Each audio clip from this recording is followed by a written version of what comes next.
Ayan, good day mga ka-aircon tech, mga ka-technician. So meron lang akong, ito yung part 2 pala nung ginawa namin kagabi na video yung sa basic electronics na part 5 natin.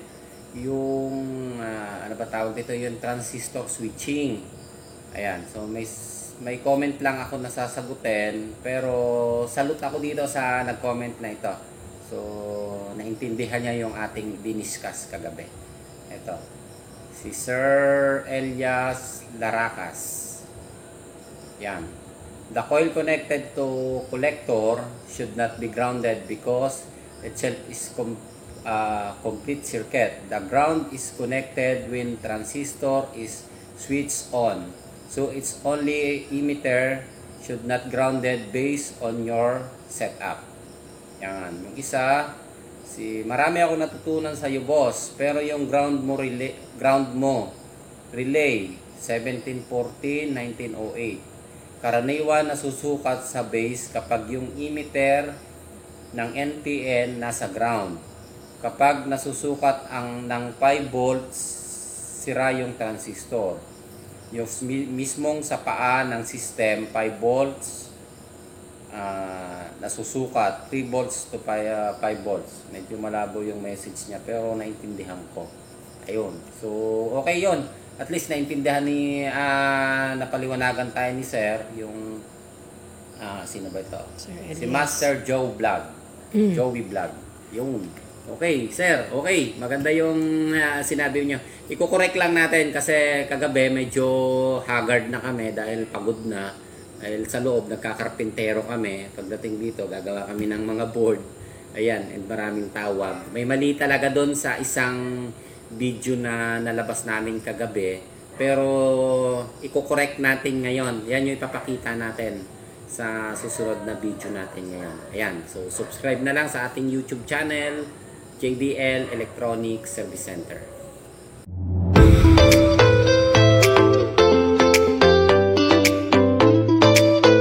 So, eto yung correction pala doon sa video natin kagabi. Ayan, so panoorin nyo muna and babalikan ko kayo. Okay?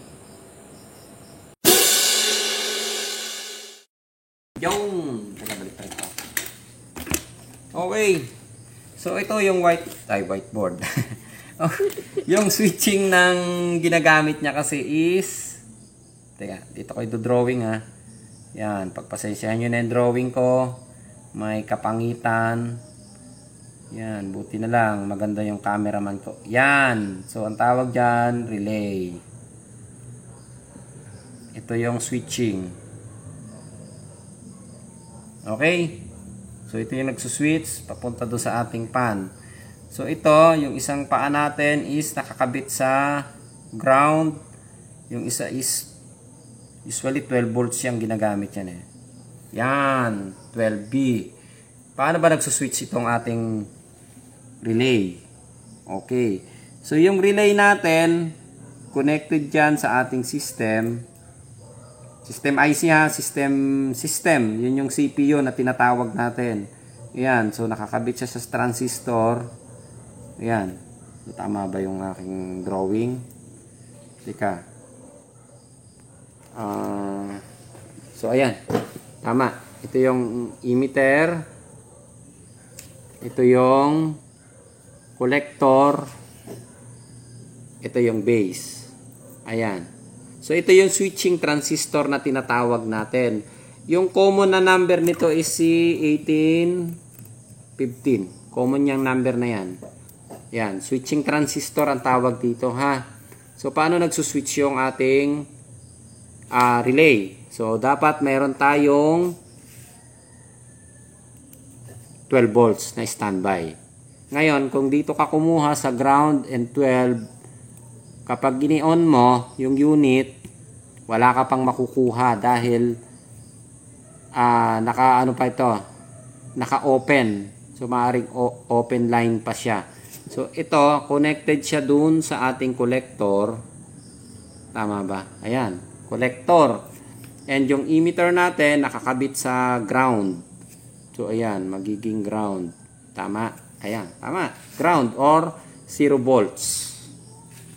Yan. Then, itong base natin, yung base natin, so basic aircon to ha, yung base natin ay galing sa ating system. System or yung ating CPU. Okay. So, yung CPU natin, ang bumubuo sa ating CPU, nandyan yung ating room temp sensor. Yan. Kita? Okay. Room temp sensor, saka yung tube sensor. So, ito yung nagdi-detect, yung tube sensor, yung nagdi-detect ng ating refrigerant. Yan, room temp sensor, saka tube sensor. Nandito rin yung ating control. Okay, so yun yung binubuo ng system natin. Ngayon, mag-a-out siya. So ito yung kaibahan ng inverter unit. Yung galing ng system natin, ang ini-a-out niya is volts. Hindi siya signal. Okay, from system papunta doon sa switching transistor natin para mag-switch ang relay is voltage. Okay, from system ha. Yan. Packet ng system papunta sa base is voltage. Volts ha, volts. Kadalasan yan is 5 volts DC. Yan yung madidi-check nyo. 5 volts DC or parang nati-check namin is 3.3 volts DC. Yan. 5 volts or 3.3 volts. Yun yung kadalasan nati-check namin. So, hinahanap namin yung base na ito and dyan yung tinututukan ng tester natin. So, ito yung positive ng tester natin. Ito yung negative. Yan. Positive and negative ng tester natin. So, dito tayo ulit yung correction kagabi sa video na ginawa natin. Ayan. Nilagay ko na ulit yung ating regarding do sa relay na nilagay natin kagabi. Ayan. So, ito yung coil ng relay natin. Ito yung switch. Ayan. Kung ma-review nyo yung kagabi, ayan yung last back natin na video. So, ito yung ating supply na 12 volts. Ito kasi nilagyan ko ng ground. Ayan. So, hindi ground yung ibig sabihin ko dito kasi yun. So, ito yung ating transistor switching. Yan. Okay? So, ito yung, tama ba? Collector, base, emitter. So, yung emitter natin kasi, kaya nilagay ko yung ground, ito yan. So, usually kasi, sa board design natin, yung emitter nakalagay sa ground. Yan. Lalo na sa transistor. Ito yan. Nakadikit sa ground. Ito ang base galing doon sa ating system or CPU. Yan, system. And yung ating sensor. Sensor and yung isang sensor natin. Yan. So ganito yung drawing natin kagabi. Okay, so okay. Ayan, dito siya connected. Tama? Okay, yan. And, meron tayong pumapasok na voltage from galing sa system is 5 volts yung nasusukat namin. Or 3.3 volts. Yun. So, kapag nag-switch yung ating system, papasok yung voltage natin sa base, magkakaroon ng magsuswitch yung ating transistor. Ayan. So, magsuswitch yung ating relay. Yun. Okay. So, maliwanag na tayo dito. Ang mali ko kagabi na nilabas, nilagay ko yung ground. So, ang ibig sabihin ko kasi dito sa ground na nilagay ko, magiging 0 volts siya. Yan. 0 volts, 0, 12. Kasi kapag hindi pa nagsuswitch yung transistor natin, kung dito tayo naglagay ng test point natin, sabihin na natin ito yung test prod natin na negative, ito yung positive, yan. So, ito yung tester natin, tester, yan. Kung hindi pa nagsuswitch yung ating transistor, wala tayong makukuha na voltage. So 0 volts ang makukuha natin. Wala tayong makukuhang voltage kung hindi pa tayo nag-check. Kung hindi pa nagkakasupply yung command ng ating system papunta doon sa base ng ating switching transistor, so hindi pa ito magsusiro. Okay, yun. So kaya nilagay ko yung ground dito kasi magiging 0 siya. Yun, magsuswitch siya from collector to 0. Yan, magsuswitch siya, so magiging 0. Yun yung magiging negative supply natin. Okay, so maliwanag na. Ito, negative supply ha. Kaya dito ko na ilagay yung ground. So, which is tanggalin natin. Yan. Okay. So, tama na yung diagram natin kagabi. Nailagay ko lang kasi yung ground dito. Kasi para dito talaga yon. Yan. So, ang ginagamit kasi, ito kasi ang pagkakaiba ng talaga ng engineering doon sa technician. Talagang minsan, hindi yan nagkakasundo. Engineering design doon sa technician na gumagawa. Yan, laging nagkakaroon ng pagtatalo yan. Parang architect ng bahay, saka yung foreman, hindi yan nagkakasundo. Ang gusto ng architect, ilagay yung ceiling, pero hindi ka pa nakakapag-tiles. Ang pinapauna niya magta-tiles, pero ang pinapagawa niya magsisiling. So, which is mali. Magawa ka muna ng ceiling bago ka mag-tiles kasi ipapatong mo yung scaffolding dun sa sahig, magagasgas ang tiles, di ba? So unahin mo ceiling. Yun yung ginagano ko. Minsan may mga pagkakataon na magkasalungat ang idea ng technician sa idea ng engineer. Yun. Okay. Naalala ko pala nung college ako. Yan. Ay, kwento ko na nga. Yan na. Short lang to, short. Ayan na yung diagram ha. Ayan. So yung exam namin sa engineering, resistor. Black, resistor lang ha. Ayan o, resistor. Ayan, resistor. Black, brown, red. Ayan. Tapos is equal to, ganito lang kasimple ang exam. Diba? Na pinagawa sa amin ng aming profesor. Akalain yung bumagsak pa ako dito sa exam na ito.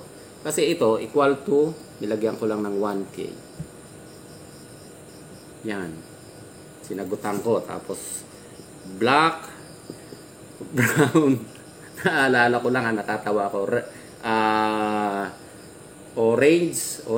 Okay, orange to, orange. Nilagatan ko. 10K. Tapos, ang bilis kong nakatapos ng exam. Pinasa ko na yung test paper ko. Ma'am, tapos na ako. Tapos, pakuya-kuya-kuya na ako doon sa harapan. Ayun na yung sagot ko. Chine-check na ng profesor.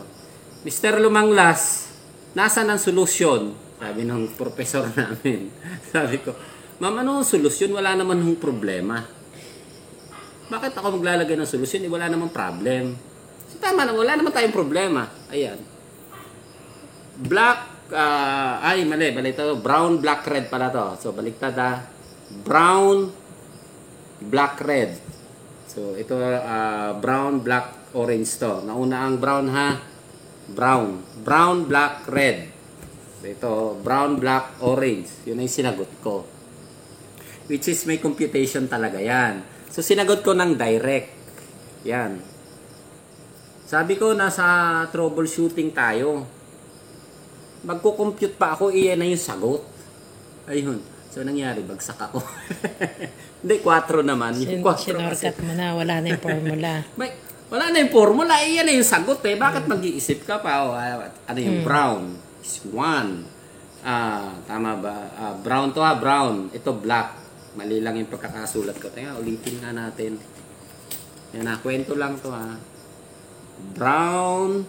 Baka mapanood ka ng professor mo Alala mo pa ba yung pangalan nun? Hindi ko nababanggitin babae kasi medyo maganda yung professor namin. Kaklase ko si Engineer Baldo. Brown, black, red. Kilala ni Baldo yan. Ayan, sinagutan ko ng 1K.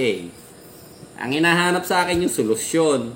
Sabi ko, paano solusyon? Wala naman ho tayong problem. Ito na yung sagot. Aanin ko yung solution. So, hinahanap yung solution. Ang nangyari, binagsak ako. Yan. Bigyan ko lang ng 1K. Norkat mo eh. Oo nga. Sabi ko, may sagot na po ako. Yan na po yung sagot. Aanin ko pa yun. Ba't ko pahabain pa yung terms? Ayun lang yung point ko, ha. Kaya minsan, hindi nagkakasundo talaga. Yung engineer saka yung nagtatrabaho. So, katulad ng architect. So, yung architect, iba ang diskarte kaysa doon sa foreman o kaya yung mason. Diba? So, papagawa niya. So, gawin nyo na yung ceiling. Saka na kayo mag-tiles. Which is, dapat unahin nyo yung tiles. Unahin nyo tama. Unahin nyo yung ceiling pala. Sabi ng architect, unahin nyo yung tiles. So, dapat unahin nyo yung ceiling bago kayo mag-tiles. Kasi magagasgas pag nilagyan nyo ng scaffolding. So, tama ba? Kung sa aircon naman, ginawa na yung bahay bago pa sila magtitik-tik dun sa ating gagawa ng aircon, lilayoutan ng tubo. Di magbubutas. Kung isinabay na ng architect yun bago pa gawin yung bahay at pinorma na nila kung saan ilalagay yung Tapos aircon. wala pang kuryente, no? Wala pang line ng kuryente. Meron kaming customer talagang ganyan. Yan talagang sumakit sakit sa ulo sa project eh. Tatawagin ka, tapos na yung bahay. Ma, magbubutas tayo dito. Ayan, sir, magbubutas tayo dito. Tapos wala pang linya ng kuryente. Ayun. Tapos, hindi mapapandar yung aircon. Hindi mapapandar yung aircon. Kalahating taon na, saka kaulit tatawagin. O isang taon na, tapos na yung warranty ng aircon, hindi pa daw nila pinaandar. Ayan, yan yung sakit ng mga... Ayan, so balik na tayo dito. Maba ng kwentuhan natin. Okay? Ayan. Ayan, so ito ipapakita ko ha. Meron tayo isang board. And ulitin ko pa ulit talas yung nag-comment sa atin. Okay sir, tama yung sinabi nyo. May pagkukulang, may mali ako doon sa nilagay. Kasi nilagay ko yung ground doon sa relay. So which is hindi dapat naka-ground yung relay. Kasi pag naka-ground yung relay at pumasok yung 12 volts natin, automatic magsuswitch ng relay. Hindi na siya isuswitch ng transistor. Okay?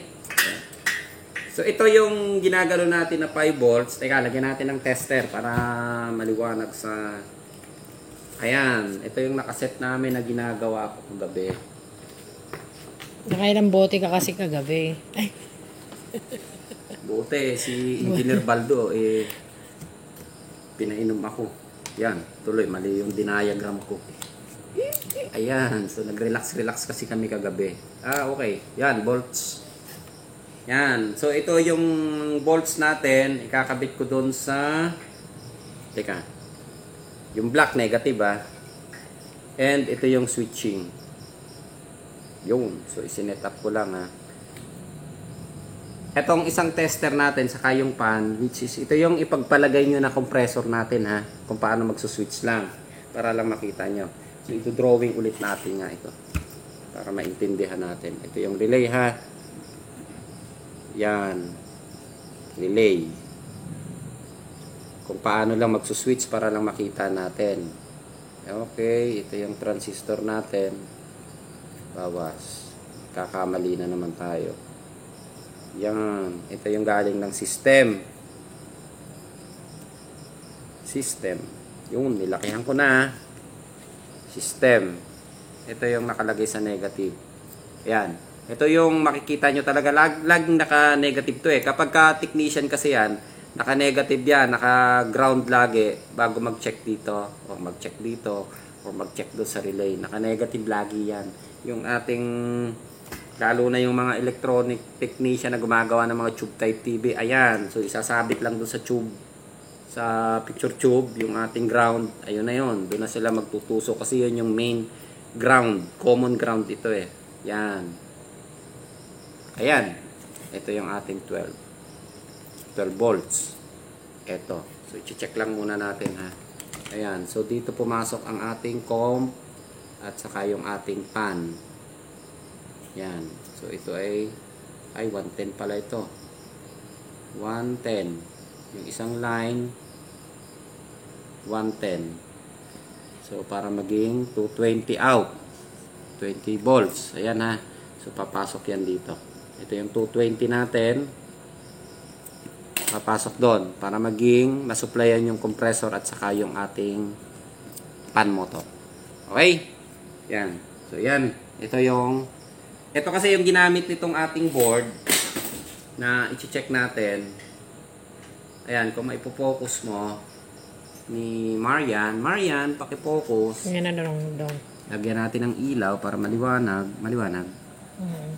Yan. Ay, si type na siya, hindi siya transistor. Which is in, out. In, out lang ito. And may papasok lang siyang switching voltage. Yun, in, out. Ang number yata nitong IC nito, may liit, hindi ko na mabasa din yung number. 2003. Yung number nitong IC na yan. Ayan. Okay, so makikita naman natin yan sa susunod.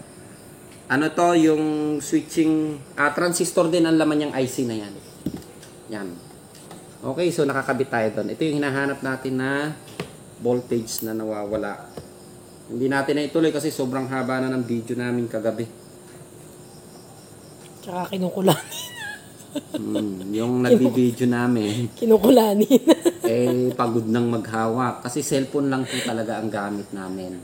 Yung aming cellphone na Realme. Ayan, maganda yung video ng Realme Pogi mo So, baka may mag-donate sa atin ng camera. Ay, maganda yun. Ano?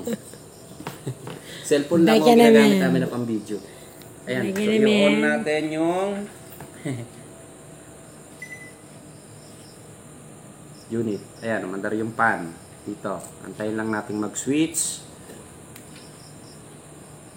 Ito, nakakabit ito yung supply ng relay na hinahanap natin. Yung tinap ko siya doon galing ng system, ha. Ito yun, ha.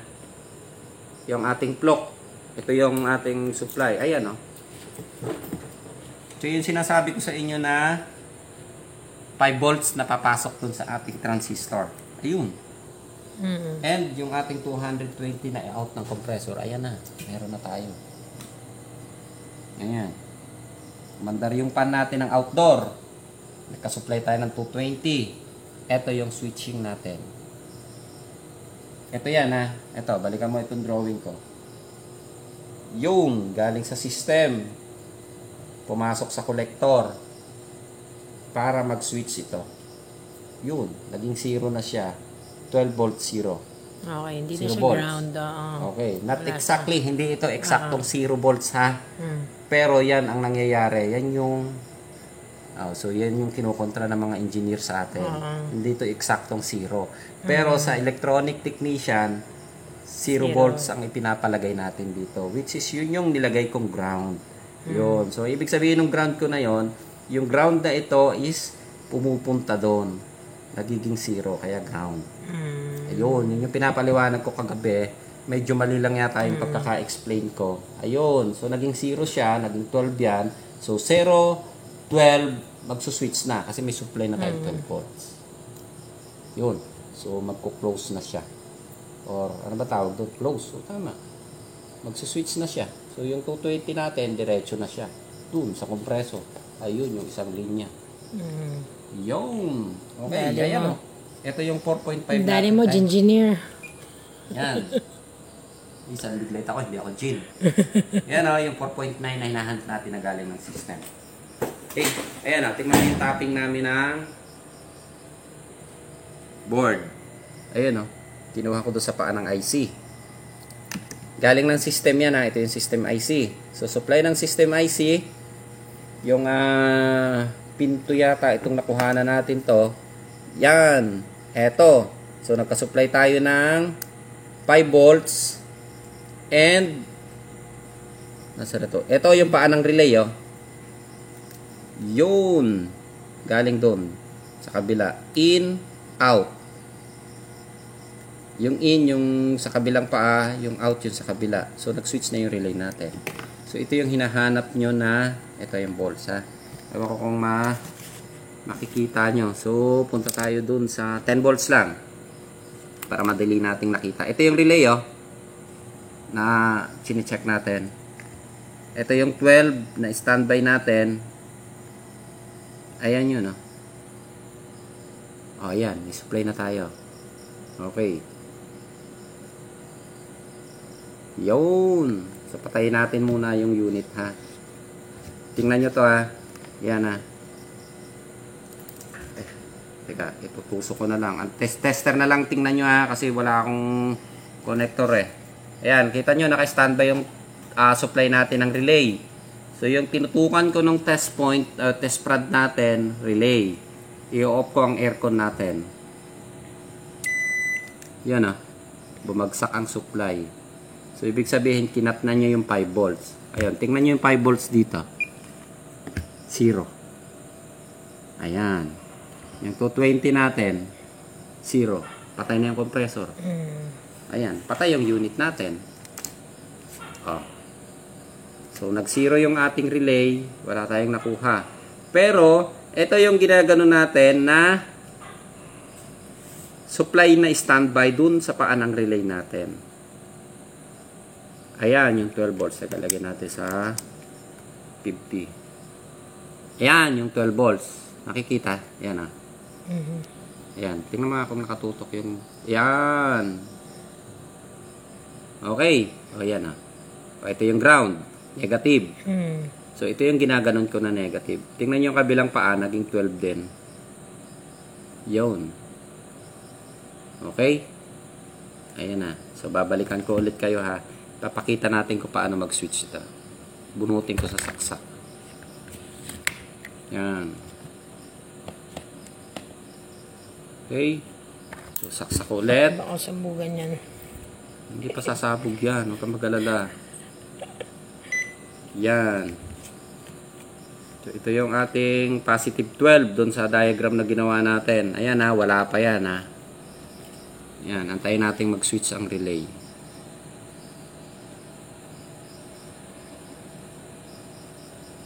Antayin nyo na Huwag na kayo mainip. Yun. Nag-switch ang relay. Umandar ang compressor. Umandar ang pan.